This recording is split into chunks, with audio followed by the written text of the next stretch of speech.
Krishna I C രൂപീകരിച്ചിട്ടുണ്ട്. I C രൂപീകരിച്ച് ഉറപ്പില്ലാതെ ഞങ്ങൾ പ്രത്യേകിച്ച് നിലവിലിപ്പോൾ പ്രോജക്റ്റ് സൈനിങ് അതോറിറ്റി ഞാനത് വളരെ സൂക്ഷ്മത്തോടെ നിരീക്ഷിക്കുകയും ചെയ്യാറുണ്ട്. അതോടൊപ്പം പ്രൊഡ്യൂസർമാരോട് സെപ്പറേറ്റ് പറയാറുമുണ്ട്. പെൺകുട്ടികൾ ഹറാസ്മെന്റിന് വിധേയരാകരുത്, അവരെ ബോഡി ഷെയിം ചെയ്യാനോ അവർ സുരക്ഷിതരായിരിക്കണമെന്ന് പ്രത്യേക നിർദ്ദേശം കൊടുത്താണ് വിടുക. അങ്ങനെ കൃത്യമായി പോകുന്നുണ്ട്. ചില പരാതികൾ ലഭിക്കും. അങ്ങനെ ഇന്നലെ വിൻസിയുടെ പരാതി ശ്രദ്ധയിൽപ്പെട്ടപ്പോൾ ഞാൻ ഇന്നലെ വിൻസിയെ വിളിച്ചു. ഞങ്ങളുടെ കമ്മിറ്റിയിലുള്ള റാണി, അതോടൊപ്പം തന്നെ WCCയിലെ ഞങ്ങളുടെ പ്രതിനിധികൾ ഉൾപ്പെടെയുള്ളവർ വിൻസിയെ വിളിച്ചു. ഞാൻ പറഞ്ഞനുസരിച്ച് ഞങ്ങൾ ഗ്രൂപ്പ് കോളിൽ വന്നു. വിൻസിക്ക് പരാതി പറയാൻ പേടിയായിരുന്നു, സത്യസന്ധമായി പറഞ്ഞാൽ.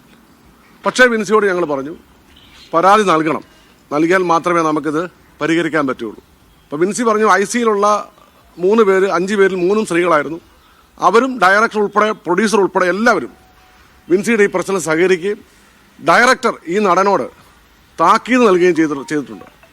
അങ്ങനെ ഷൂട്ടിംഗ് കഴിഞ്ഞതിന് ശേഷം വിൻസി ഒരു ലഹരി വിരുദ്ധ ക്യാമ്പയിനിൽ പങ്കെടുത്തപ്പോൾ അവിടെ വെച്ച് വിൻസി ഈ കാര്യം പൊതുസമൂഹത്തോട് പറഞ്ഞു, ഇങ്ങനെ സംഭവം ഉണ്ടായിരുന്നു. പിന്നീട് വിൻസിയുടെ ഒരു പോസ്റ്റ് ഇൻസ്റ്റാഗ്രാമിൽ വിൻസി അതേക്കുറിച്ച് പറഞ്ഞപ്പോഴാണ് പൊതുസമൂഹം ഇത് അറിയുന്നത്. അങ്ങനെ വിൻസിയോട് ഇന്നലെ ഞാനൊരു 9 പ്രാവശ്യം സംസാരിച്ചിട്ടുണ്ട്. ICയെക്കുറിച്ച് വിൻസിക്ക് ഒരു പരാതിയില്ല. IC കൂടെ നിന്നു, അതിൻ്റെ ക്രൂ എല്ലാം കൂടെ നിന്നു. അങ്ങനെയാണ് ഈ പരാതി ഇന്നലെ ഫിലിം ചേംബറിൻ്റെ മോണിറ്ററിംഗ് കമ്മിറ്റിക്ക് ലഭിക്കുന്നത്. ഇതറിഞ്ഞുകൊണ്ട് അമ്മയിൽ നിന്നും ഫെഫ്കയിൽ നിന്നും വിൻസിയെ വിളിച്ചു. അവർ പിന്തുണ കൊടുത്തു എന്ന് പറഞ്ഞു. ഞങ്ങൾ അതിനെ സ്വാഗതം ചെയ്യുന്നു. എന്തായാലും സംഘടനാപരമായ തീരുമാനം ഞങ്ങൾ എടുക്കും.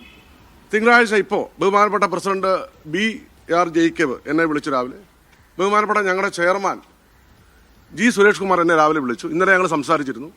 അടിയന്തരമായ കമ്മിറ്റി വിളിക്കാൻ ഇപ്പോൾ പറഞ്ഞു. അതനുസരിച്ച് 1 മണിക്കൂർ മുമ്പ് ഞങ്ങളുടെ എല്ലാ അഫിലിയേറ്റ്സിനോടും, എല്ലാ അഫിലിയേറ്റ്സും എന്ന് പറഞ്ഞാൽ 7 അഫിലിയേറ്റ്സാണ്.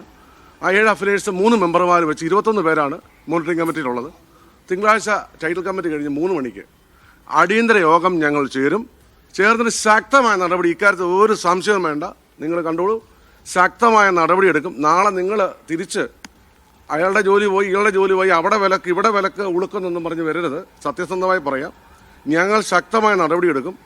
അതിനകത്തുനിന്ന് ഇയാളെ